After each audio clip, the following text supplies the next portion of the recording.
Alrighty. Hi, you guys. Christian Styles back for another video.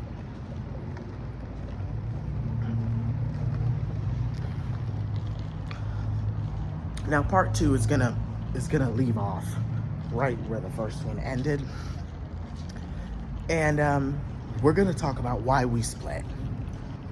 Now, why I split from the Joseph Law Firm was actually just very simple, and I mentioned it briefly in the other video. We just had very different ways of doing things. I was very angry, and I'm still extremely angry, and I could not separate my anger from what Mr. Joseph wanted to do with the case. I couldn't. I was too angry at the fact that she kept my child for 720 days with still no consequence from the court. Still, to this day, in 2025, there still has not been one consequence. I am so angry at the fact that they basically just let her get away with whatever she wanted to get away with. And I don't know if that's going to be the total result at the end of this whole thing. Hopefully not, because we've made tremendous progress since my separation from the Joseph Law Firm, to the point where this case is just about over. I meant to put this video out a long time ago when I first separated from them, because I get this question all the time. You clearly can afford so much, but why aren't you, why don't you prefer to have representation? Well, because I don't really need it. I know my case better than anybody else does, and we get in a situation where you're telling a lawyer things, and if they don't capture everything the specific way that you tell them, then they're risking purging themselves in the court of law. And I just don't want to put anybody in that predicament. So, like Serena Carroll, who lied about every little thing, my wife supposedly told her. And that's another thing too. So, you have to get it right when your client tells you things, because if not, then you have the other side of the party, whether that's the petitioner or the respondent, you have the other side saying, that's not how that happened. And then if they're able to prove that that's not how that happened, then you're screwed. So it's kind of like, I didn't want that pressure. So it was better for me to just separate myself from the law firm versus anything else, really. In the grand scheme of things, I thought it was better than anything I could have dreamt up. I just thought it's time to do what's best for me in this particular situation, and that's to go a different route. And I think the Joseph Law Firm kind of agreed, because I was getting to the point where I was really irritated and I was really angry. And like I said, I have a control problem. I have to be in control of all times. I am paying you for a service. You work for me. I am paying your bills. So I didn't like having someone not be 100% on board and back me in all the decisions I would make. I'm not an idiot. I did not just fall out of a coconut tree, as Kamala Harris would say. I didn't fall off the turnip truck. I've been doing this for 25 years. So my thing is, I didn't like having somebody over, micromanaging the things that I would say, do, and the conversations I would have with the rest of his staff, in whom I am paying to do a job. So that's where the other side of me kind of comes out. So I saw that side was coming out. And I said, okay, I think it's just time to be done. Just in my own head, I just thought, this is not working. And it wasn't my idea to begin with. So I also wasn't all that sad when we came to the conclusion that it was time for us to just split and part ways. Because it wasn't my idea to begin with, and I didn't really want help. So now that I'm on the other side of this, and I have proven the point that I guess I set out to prove, that I really honestly could have done it on my own, and I had been doing it on my own from the start, and getting amazing results. I've gotten the case pretty far. For someone that's not for someone that's not a actual practicing attorney, I sure as fuck do know what I'm doing, because it shows. Or maybe it's just that Kaya is just that dumb. She's just really that stupid. So it ended up working out well, because she doesn't know her right foot from her left, and she wouldn't know the truth if it hit her in the fucking forehead. And, you know, she's too busy trying to play victim to everything, that it was very easy to just tell the truth the way that I saw it. And if I had evidence to support that, that made it even better. And I have evidence to support every last thing. Now, I don't know if the Joseph Law Firm has gone back and looked at where the case is. I don't think they care that much to even go back and review what I've done and without them since they've left. Maybe they look back, maybe they don't. I have no idea. But I think even they would be surprised with how well I was doing. And I think at one point he did say that, like, I've never seen a pro se litigant do what you've done. Like, there's no way possible. So, well, like I said, I didn't just fall off the turnip truck. I've been doing this for years. I've been doing this a very long time. I've been in the professional world a very long time. I know how to craft a document and make it sound more eloquent than most lawyers. I certainly sound more like a lawyer than Serena Carroll, because she sounds like a joke. And her grammatical errors and, you know, all the things that she was putting in her documents, I mean, she just sounded like an idiot. So that was, it was just so easy for me. It was so easy. There's no other word to describe it. It was just easy. And it was just an even easier decision to just separate from the Joseph Law Firm. I just thought, you know, I don't like this. I have to be in control of everything all the time, 24/7. I can take suggestions, but it was kind of like I was hearing the same thing over and over. I was telling them the same thing over and over. It wasn't for them to give me an answer. It was for them to do what I told them to do. It was for them to do what I am asking of them. You are the hiree. You do what I'm telling you to do, whether you want to or not. And they didn't want to, so they decided to leave the case. So that's their right at that point, to not do what someone has hired you to do. You litigate the way that I would, the way that I am litigating this matter, as I have been for the years prior before you guys came on board. That is what I was expecting. That is not what I got. So they had to leave. It's really just that simple. Everything needs to be done my way or no way at all. And I had such a point to prove. Now, do I have a different mindset now? No. I'm still sticking it to the man. That's just me. That's just who I am. And, you know, he was more of a gentle soul, gentle type of man. And he just doesn't have that ferociousness, that witty repartee that I have. He just doesn't have it. I have a certain je ne sais quoi that not many people have. And I'm an acquired taste.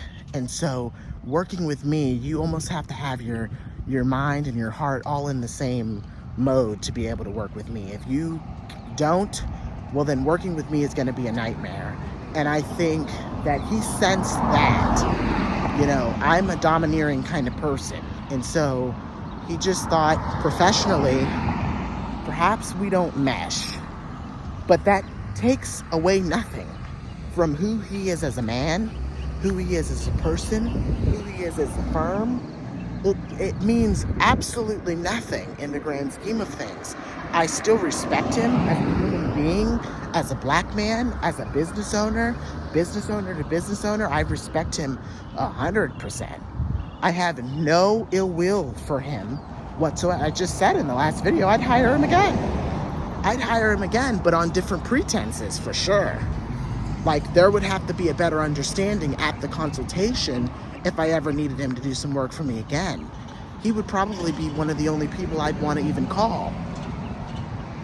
And I'm sure, because he runs a YouTube video or YouTube channel regularly, that he's going to see this. And obviously, I just said I was going to tag him, which I'm going to tag him in both these videos so that he can see the press that will come up all the time. It will, as soon as somebody types his name in, these videos are going to come up on Google as well. It's happened time and time again with multiple businesses that I have done reviews on. You know, my video is the first thing that they see, and then they leave me a comment and say, you know, is this truly how you feel, or what are the parts that you left out, or is there any part of this that you didn't say that you wish you could have, or, you know, because I don't say everything on camera. I just don't. We're talking about people's livelihoods here, people's bread and butter. Even though I'm, as a customer, as a paying customer, I have every right to say what my experience was, but I don't do so in a bashing manner where, you know, it would withdraw someone from being a patron of their business. I don't think that that's right. I don't think anybody should do that. You can speak your piece and say the facts of your situation without being so nasty about what you're saying. And I don't mean in any way to be nasty about anything that I'm saying. Like I just said, I really like Mr. Joseph. I always have. And it was always a pleasure speaking to him. Like, even though I couldn't dedicate as much time to speaking to him as I would have liked to, you know, I was busy at Amazon. Like, he would call me and I'd be like stocking things or shipping stuff out with Amazon. Like, have the phone in one ear and be packing a box and the, you know, other, and I was super, super busy. And running Amazon. Like, I was busy. So it was just, there was a lot of things happening in my life. A lot of ups, a lot of downs, a lot of things that now have subsided. It's different now. I separated myself from Amazon. I separated myself from a lot of different things, which makes my approach and my mindset a little bit different.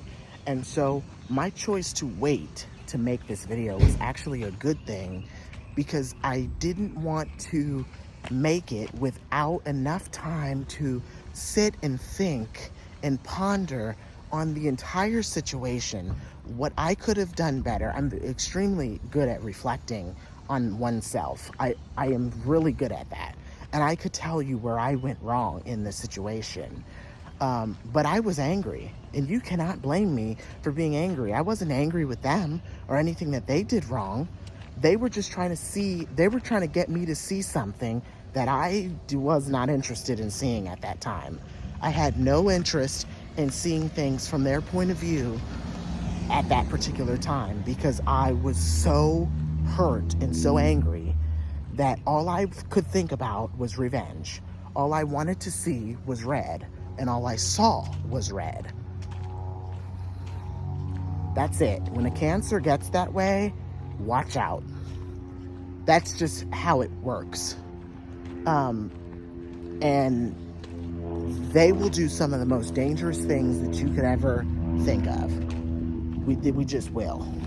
And it's a very scary situation when a Cancer gets angry. So we, you know, and I own that, and I know that.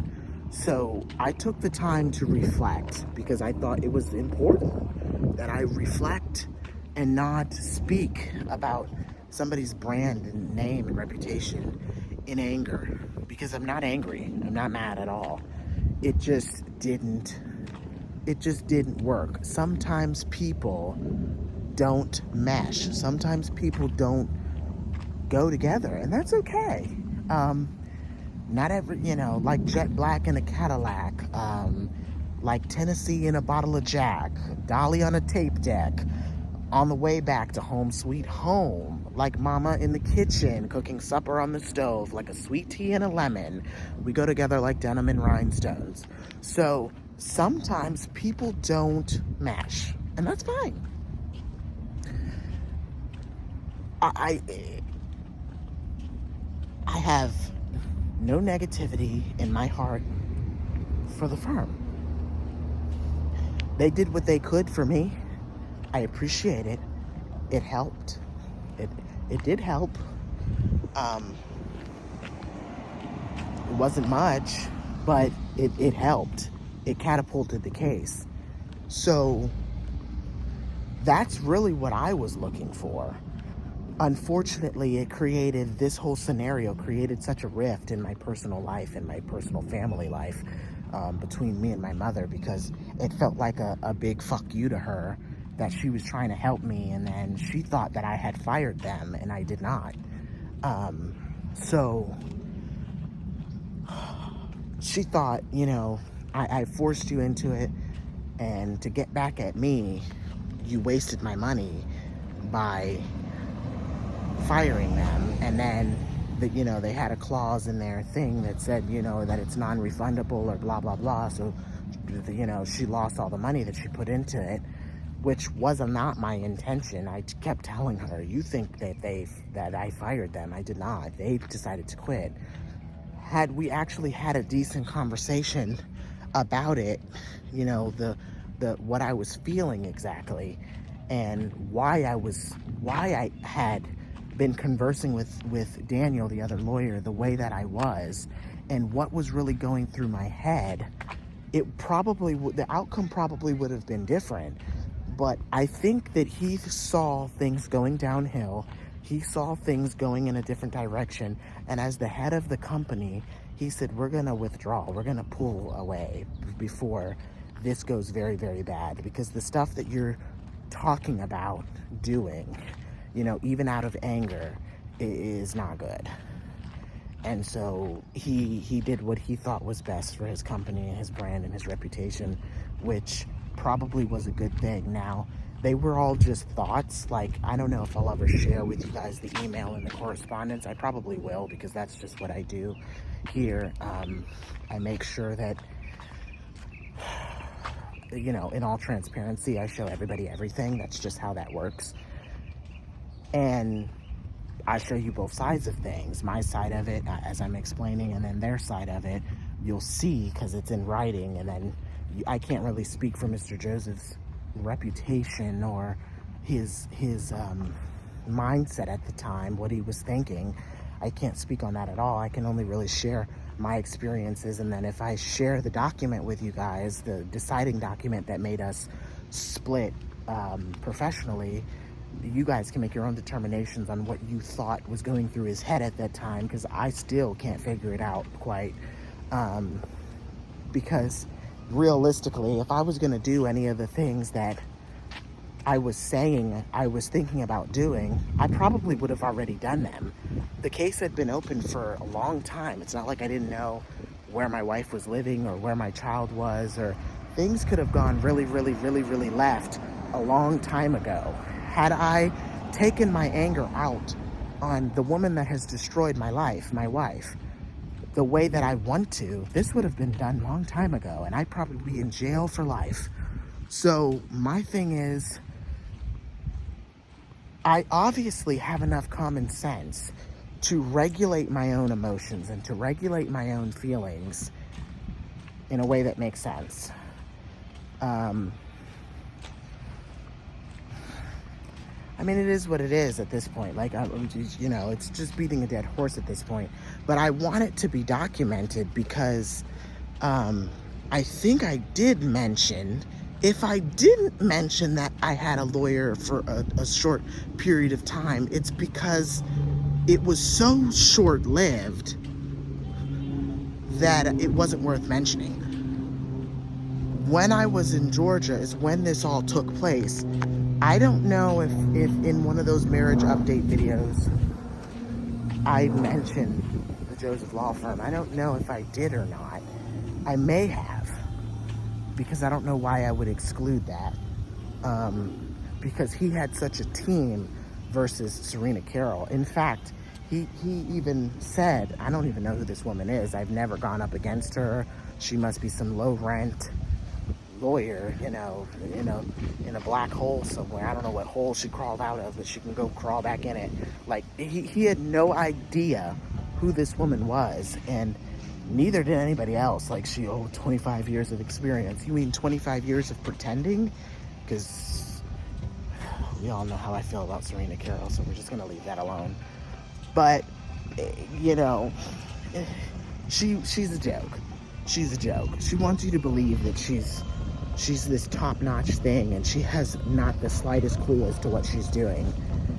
And which made it a very easy thing for Daniel in those court hearings to get his point across in the court, because she didn't know what she was doing. She didn't even know what she was talking about half the time.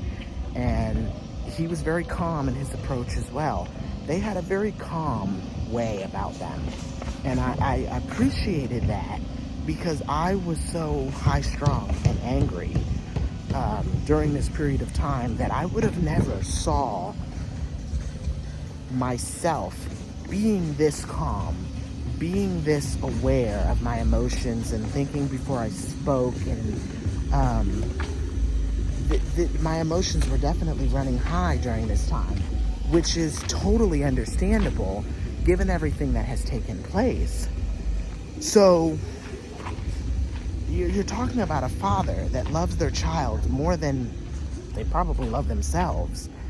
And, a mother that's totally destroying that child's life and childhood.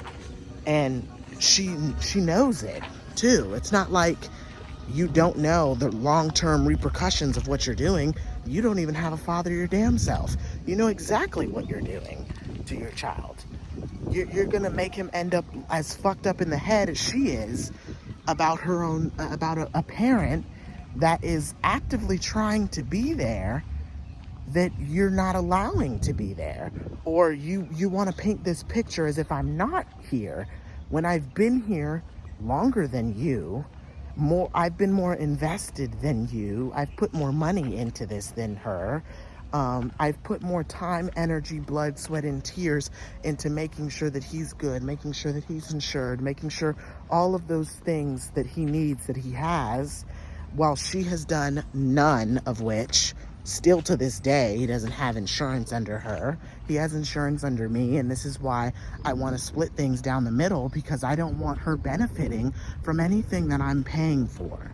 I want it to be completely separate, and so far I've gotten that point across to the court in a way that makes sense. So, with it going to the general magistrate, because as I can see now, there is no objection. With only a couple days left for there to be an objection, it wouldn't make a whole lot of sense for there to be one. There just wouldn't. There just wouldn't be.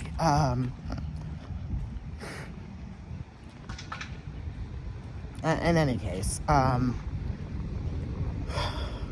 that's why we parted ways. I hope it makes sense to you. If it does, or you need more clarification, or you have any questions, the comment section is always down below. You guys can always write me. I love hearing from all of you. Make sure you guys hit the like button. Share with your friends, share on social media. And, go to his website. Check him out. He is a really good man. And I don't want to... I can't say enough good things about him. It's just some people just don't mesh. I'm sure if we had met some other way, we'd probably be conversing to this day. Like, this situation is so, intense that, we'd probably be friends. We'd probably be good friends, because of everything that I'm going through. He's probably never seen anything like my situation before. And somebody that's so mentally screwed and continues to fuck themselves over time and time again because they just don't have it, and they're just not smart. So in any case, I mean, he's more than welcome to reach out to me. He's more than welcome to email me. He's more than welcome to leave a comment on this video because he has a YouTube channel. He can plug himself in the comment section, and I'll pin the comment. You know, that pretty much does it, guys. Stay perfectly imperfect, and I'll see you guys in the next video. Bye, guys.